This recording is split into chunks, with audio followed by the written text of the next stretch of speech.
Hey y'all, hope y'all are doing good here. And this video here is an over/under of what Vegas has these teams slated for their wins in 2025. And I'm going to do my best to tell you whether I think those teams go over that win total or under. Now, guys, it's a crapshoot. This is hard to do. This preseason stuff is nearly impossible to do. But I'm going to do these videos to the best of my ability. So, without further ado, let's get to the first team here alphabetically. We start at Alabama. Alabama is projected to win 9.5 games. Okay. I think you can basically pencil them in for winning 7 games. They're going to be huge favorites in 7 of those games. Where do they find 3 wins at on the list of key games that I've got here on the screen? So, at Georgia, I think that's a tall task. LSU at home, that's going to be a hard game. I think at best they split those games right there. They lose at least 1 game, but I think they win the game against Tennessee at home, against Oklahoma at home, and I think they win at Jordan-Hare. So I've got Alabama winning 10 or 11 games. Big bounce back year. They go over in 2025. Arkansas is the next team. This is a brutal schedule. I've got Arkansas winning about 4 games right off the top of my head. The out of conference, I think they beat Mississippi State, so they got 4 wins. Now, games they have no chance. At Texas, at LSU, and home to Notre Dame. They lose those games. So they got to find 2 wins somewhere else on this schedule. I think Auburn and Missouri are their best shot. I think they probably split those games right there. It gives them 5 wins. Now, I don't think they beat A&M at home. I think A&M's much more talented this year. I think A&M's a 9-win team. At Tennessee, at Ole Miss, I think they lose both those games. Arkansas goes under at 5 wins. Now, I got Auburn next. Auburn is slated to win 7.5 games. Now, this is the best team that Hugh Freeze has had in his 3rd year. This is a very important year for him. To me, 8 wins is the minimum to keep his job, honestly.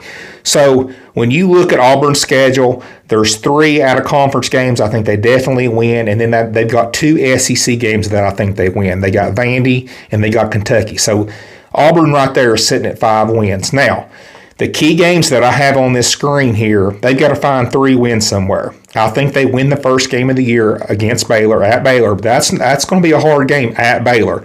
That's your 6th win. I think you go to Arkansas, win a big game there, get some revenge from last year, and I do think you win the game at home against Missouri. That gives you 8 wins. I think you lose at home to Georgia, at A&M you lose, at Oklahoma you lose, and I think at home at Alabama you lose. But you have 8 wins. And that's, hey, you're showing improvement, right? 8 wins this year. You go bowling, and that's huge for Hugh Freeze and the Auburn Tigers. So I got Auburn going over. All right, now I got Florida as the next team on this list. Florida's slated to win 7.5 wins. This is a much better team than 7.5 wins, but the schedule's brutal. This SEC, there's 4 or 5 teams here in the SEC that just have schedules that are just insanely hard. Florida's one of them. Florida's another team that you could probably pencil in at least 5 wins. They got 3 out-of-conference teams, the FCS opponents, the teams that are just not that good. They're going to win those games. Then they got 2 SEC games that I think they win. They play Mississippi State and Kentucky. I think they win those games. So Florida has 5 wins. Now they got to find 3 wins somewhere else. They're going to lose to LSU, but I think they beat Miami, gives them their 6th win. I think they lose to A&M. I have them beating Texas at home. That's a huge upset. Texas may be as much as a 10-point favorite in that game, but I think they go to the Swamp and lose. That gives them their 7th win. I think they beat Tennessee at home at the end of the year. And then I think they lose to Georgia and Ole Miss. But I think that Florida is going to end the year with 8 wins, and that's a huge momentum boost for Billy Napier. Gives him another year in Gainesville. So he's not going to get fired for winning 8 games with that schedule, in my opinion. So Florida goes over. Georgia's the next team. Georgia just never has a bad year. They've not had a bad year since Kirby's first year in 2016. It's been nothing but wins. He might be the best coach in college football, honestly, and all he does is win and develop players. You can put in Georgia to win 7 games easily. He's going to be huge favorites. Where does he find the other 3 wins? I think he finds it at Tennessee, the first SEC game of the year for them in Tennessee. I think he finds it against Florida, and I think he finds it at home against Ole Miss. Now, Alabama and Texas, I don't know what happens in those games. I think they definitely lose at least one of those games, if not both of them. But I do think I think Georgia gets to 10 wins or 11 wins and goes over the 9.5 win total. Now, we go to one of the best SEC teams to probably the worst team, and that's in Kentucky. Kentucky is slated to win 4.5 games. Kentucky they got 3 really easy games that I think you can pencil them in to win. But there's 3 games there that there's no way they're going to win: at Georgia, Texas at home, and at Auburn. They're not going to win those games. They got to find 2 other wins to go over 4.5 wins, and that's under these key games here. So Ole Miss at home is the first SEC game. They beat Ole Miss last year in Oxford. This is one of their best chances to win an SEC game since it's so early. It's at home, but I don't think they do it. They lose to Ole Miss at home. I think Tennessee is another opportunity. Tennessee's a lot better, but Tennessee's going to be coming right off an Alabama game the week before. Can they catch Tennessee battered and bruised? Possibly, but I don't think so. I think they lose that game. I think they lose to Florida at home.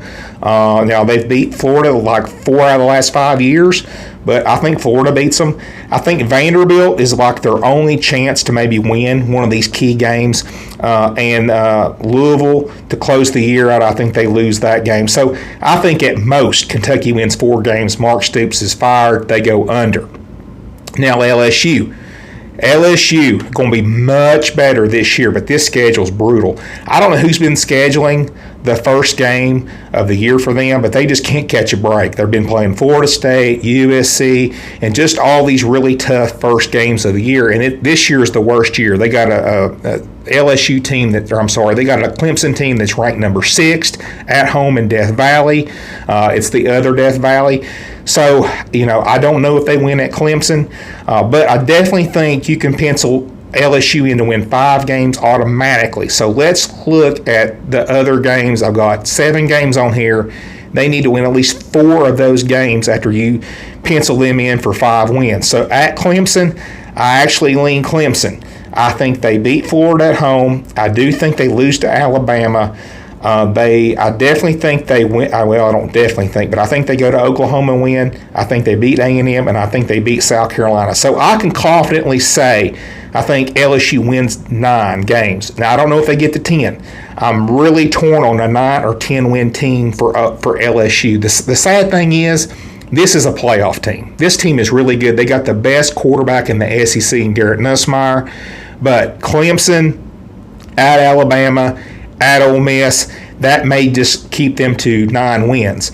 And even at Oklahoma is going to be tough. So I think they get to at least 9 wins, maybe 10. But I do think they go over. So over for LSU.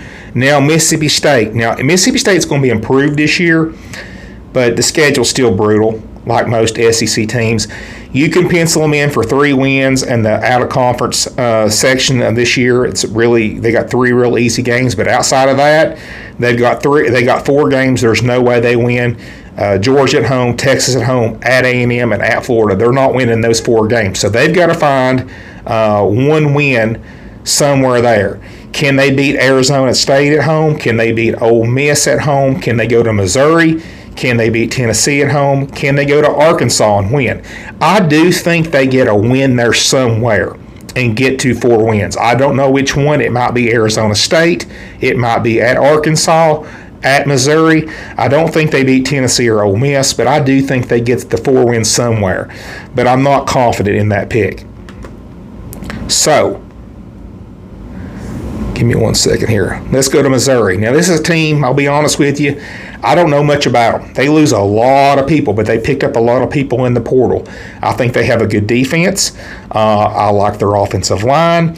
And I do believe in Eli Drinkwitz. Even though I can't stand him, I will say he's a good coach. Now, you can pencil in about 4 wins that they're going to have. Now, Missouri's good enough that I'm not going to say there's no chance they don't beat anybody because I think Missouri deserves that respect. I think they're a long shot of beating Alabama at home. I think they're a long shot of going to Oklahoma and winning. Not saying they can't win it, but I would highly doubt they win those games.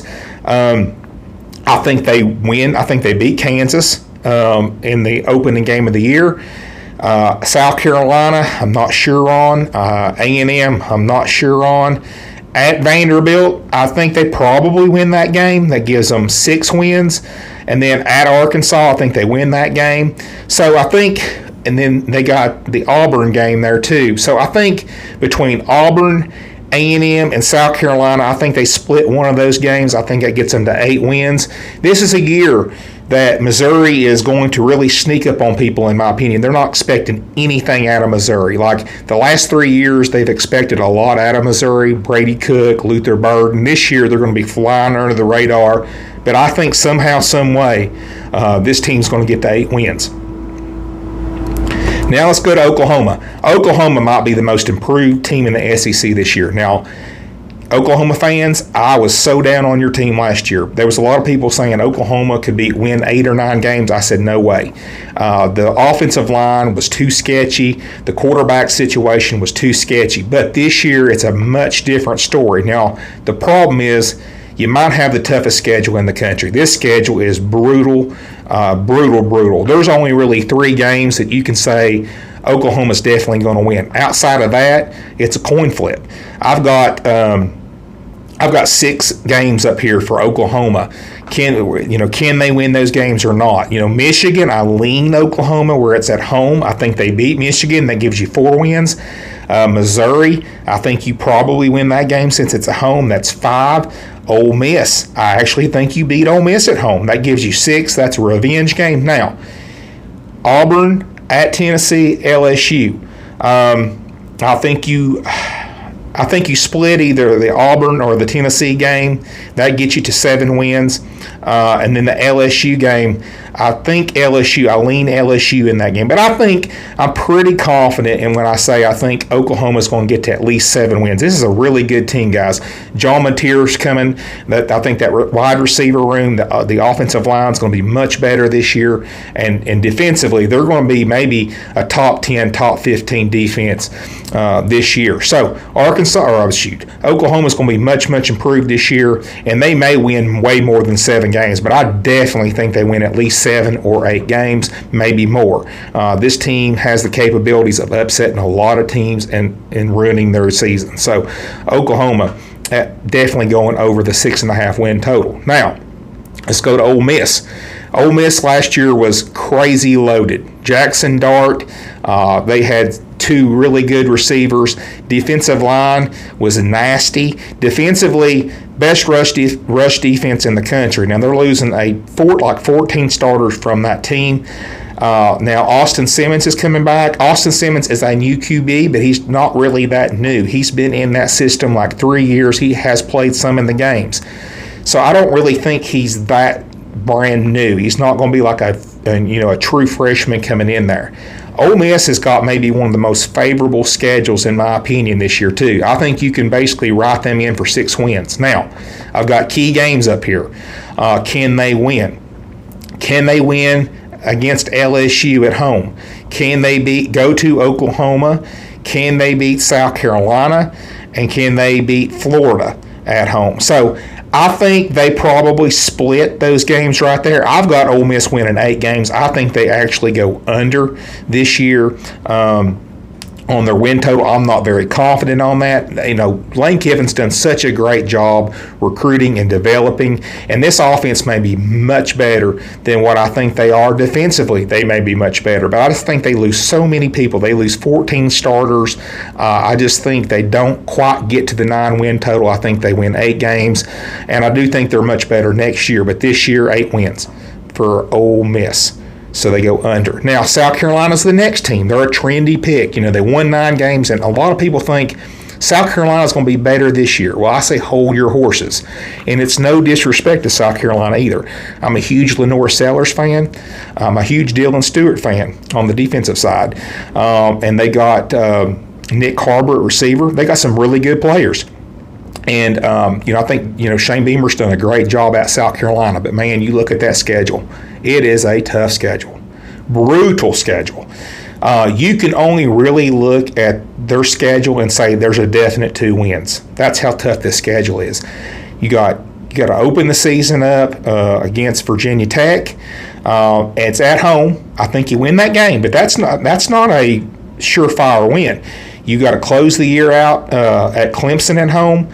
Tough schedule. And then you got the SEC games at LSU.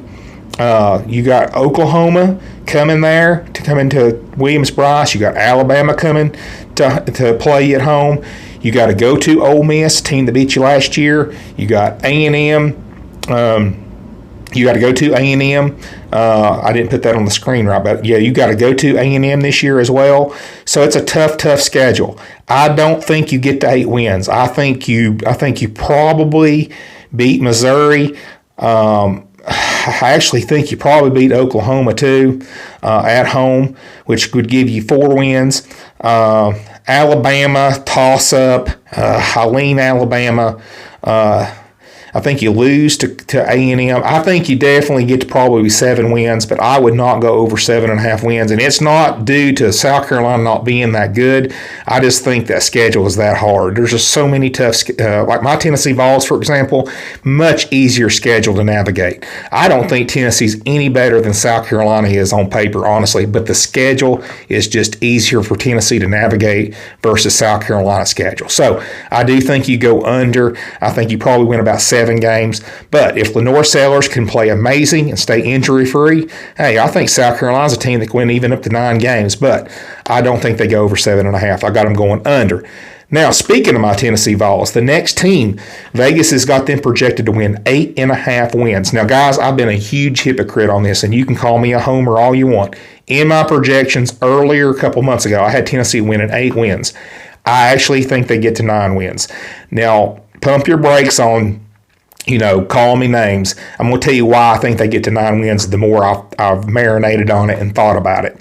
It's not that I think Tennessee is great. I don't think they're better than last year's team that won 10 regular season games.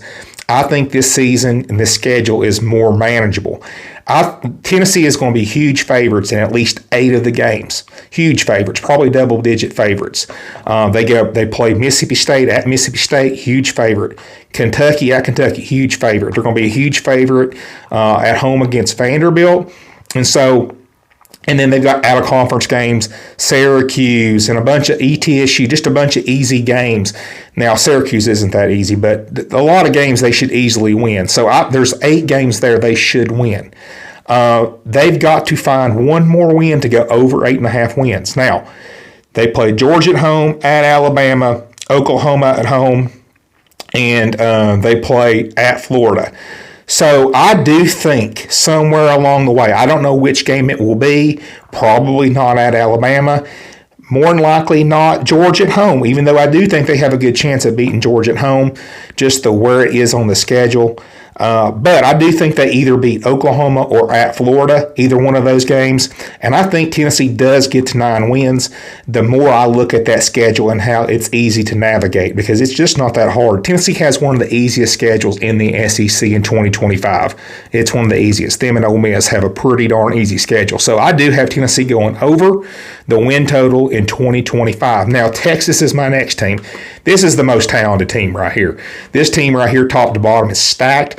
If Arch Manning is what we think he is, this team is definitely going to be in the semifinals or play in the national title or even win it. The problem is that schedule's tough. It's tougher this year than it was last year. You got to go play against the number 2 Ohio State Buckeyes in game 1. You got to go to the Swamp. That's going to be a really hard game in the early part of the year. You got to go to Georgia. You didn't beat Georgia in either of the 2 attempts last year.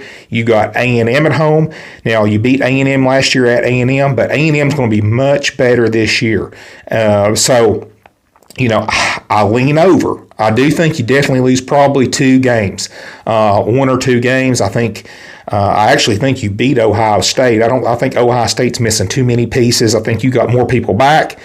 But I think you actually go into Georgia and you win that game. You get revenge. I think you beat A&M again. I'm confident in getting you all at least getting 10 wins, maybe 11, but I lean more 10 wins. And so Texas goes over. Now A&M's the next team. Now a lot of people call Texas A&M Texas 8-4. So no disrespect, but listen, I think you all go 9-3. I do think you get over 8 wins, and here's why. Defensively, you were in the 50s last year defensively. This you have basically everybody back on defense. This is a really good defense. It's going to be much better. Offensively, you're going to be much better. Offensive line returns. You're bringing back Le'Veon Moss. You're bringing back your QB. You went out here, Casey Concepcion at receiver. You've made your offense better. Schedule's brutal, though. At Notre Dame, you got Auburn coming to your place. You got Florida coming to your place. You got to go to LSU. You got to go to Texas. I do think you drop Notre Dame, LSU, and Texas. I think you beat Auburn and you beat Florida. But I think you get to 9 wins. It's a 9-3 year for A&M. A&M is immensely talented, and it would not even surprise me if you went to Notre Dame and won that game because, in my opinion, A&M is just as talented as Notre Dame is. So, now let's close this off with Vandy. This is going to be a humbling year for Vandy. Now, Vandy's bringing back a lot of production, but Vandy has done a couple things that have been really, really stupid. One is they have been running their mouth a lot. You don't go out here and poke the bear. Diego Pavia has been going out here talking trash to Bama, talking trash to Tennessee, and telling people that they're going to be in the national title game. Now, I like the fact that you're confident, but there's a fine line in confident and cocky. And here's the thing, Vanderbilt got progressively worse as the year went on, and it's because Diego Pavia takes so much punishment, and this team is squarely dependent on him. If he's down, they're done. They can't do anything without Diego Pavia. Now, this is a team, especially early on in the year, they're really dangerous. And with Diego Pavia 100%, they can give anybody a good game, but I think this is a team that goes underneath their win total. They got to go to Virginia Tech this year. I think Virginia Tech probably even wins that game. They're not going to win at South Carolina, in my opinion. Missouri at home, maybe. LSU at home, more than likely no. Auburn at home, maybe, but more than likely no. And then at Tennessee, I don't think they win that game. I think Vandy wins about 5 games this year. I do think they get revenge against Georgia State, who beat them last year.